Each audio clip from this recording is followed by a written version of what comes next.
Hello friends, welcome to Historical Pulse on this channel. You will see the video about the world top in history on this channel. Your knowledge will be increase and your mind will be refresh. Let's view the video. The birth of power. How empires. Rise. Every great empire begins not with vast armies or golden cities, but with a vision, a dream of power, unity, and greatness. From the dusty plains of Mesopotamia to the valleys of the Indus River, the first empires were built by ambitious leaders who dared to organize people, conquer chaos, and write their names in history.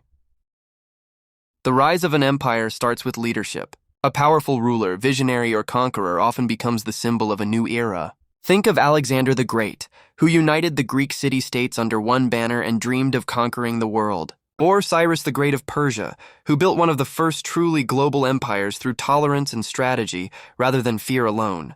Their charisma and determination transformed scattered tribes into unified nations. But leadership alone isn't enough. Every empire needs resources and structure, the backbone of power. Early empires flourished where geography gave them an advantage: fertile lands, rivers, and trade routes.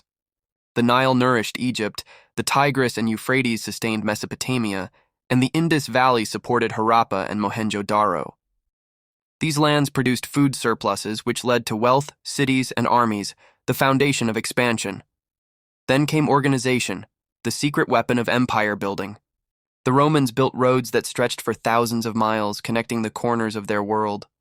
The Chinese perfected bureaucracy during the Han Dynasty, creating a system that could manage millions. The Mughals in India balanced religion, language, and administration so effectively that their empire became a model of governance. Religion and culture also played a crucial role in binding people together. Empires often used belief systems as tools of unity and control. The pharaohs claimed to be gods. The Roman emperors tied their rule to divine favor. The Ottomans linked their power to Islam, spreading both faith and governance across continents. At their core, empires rise when ambition meets opportunity, when strong leadership, resources, military power, and ideology align. They begin with purpose, grow with innovation, and expand through conquest or diplomacy. But in this early stage, few ever imagine that one day even the greatest empire will fall. The rise is always glorious, a story of courage, strategy, and dreams that shape civilizations. It is the beginning of a cycle that has repeated throughout all of human history. The age of conquest, expansion, and glory. Once an empire is born, it hungers for more. Conquest becomes the lifeblood of power. This chapter explores how empires grew beyond their borders, spreading their influence through warfare, trade, and diplomacy. The age of conquest is marked by ambition without limits. The Roman legions marched across Europe, building roads and cities as symbols of domination. Alexander the Great carried Greek culture to the far edges of Asia, blending it with Persian and Indian traditions to create what historians call the Hellenistic world. Expansion was not only about war, it was about vision. Empires sought control over trade routes, resources, and ideas. The Ottoman Empire rose to power by controlling key crossroads between Europe and Asia, making Constantinople, modern-day Istanbul, a global hub of culture and commerce. The Mughal Empire in India showcased how conquest could coexist with creativity. Under Akbar the Great, the empire became a blend of Persian art, Indian architecture, and religious tolerance. The Taj Mahal, a later symbol of Mughal glory, remains one of humanity's greatest monuments. Empires also invested in knowledge and innovation during their peak. The Abbasid Caliphate established the House of Wisdom in Baghdad, where scholars from different cultures worked together to translate and preserve ancient knowledge. China, under the Tang and Ming dynasties, revolutionized navigation, printing, and architecture. This golden age of expansion brought immense wealth, but also arrogance. Empires believed they were invincible. They built massive armies, palaces, and monuments as testaments to their eternal greatness. Yet in their pride lay the seeds of decline.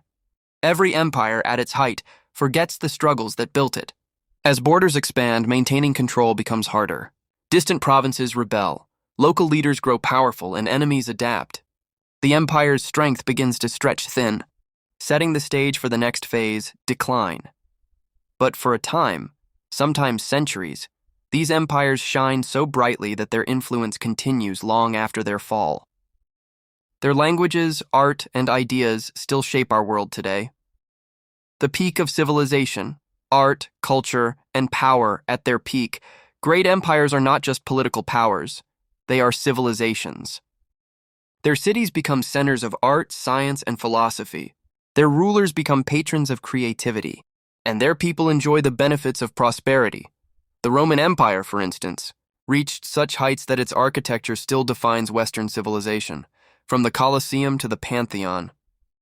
The empire built aqueducts, theaters, and libraries, bringing order and luxury to millions. In the Islamic Golden Age, the Abbasid caliphs turned Baghdad into the intellectual heart of the world.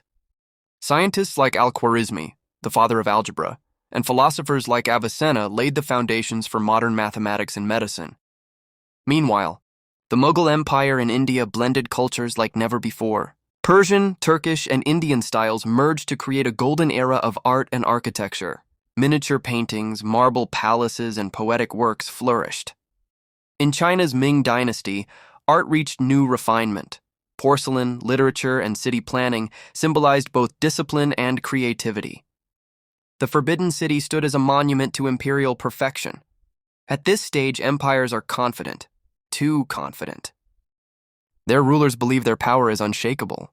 But prosperity breeds luxury, and luxury breeds decay. Corruption seeps into politics, inequality grows, and ambition fades. The people who once fought for glory now fight for comfort. The armies that conquered the world now serve corrupt officials. The system that once united millions begins to crack under its own weight. History shows that the peak of civilization is often followed by its collapse. Just as the brightest flame burns out fastest, the grandest empires fall hardest, but their cultural legacies never vanish. Rome's laws, Mughal architecture, Chinese philosophy, and Greek thought continue to shape modern life. The height of civilization may pass, but its light remains eternal.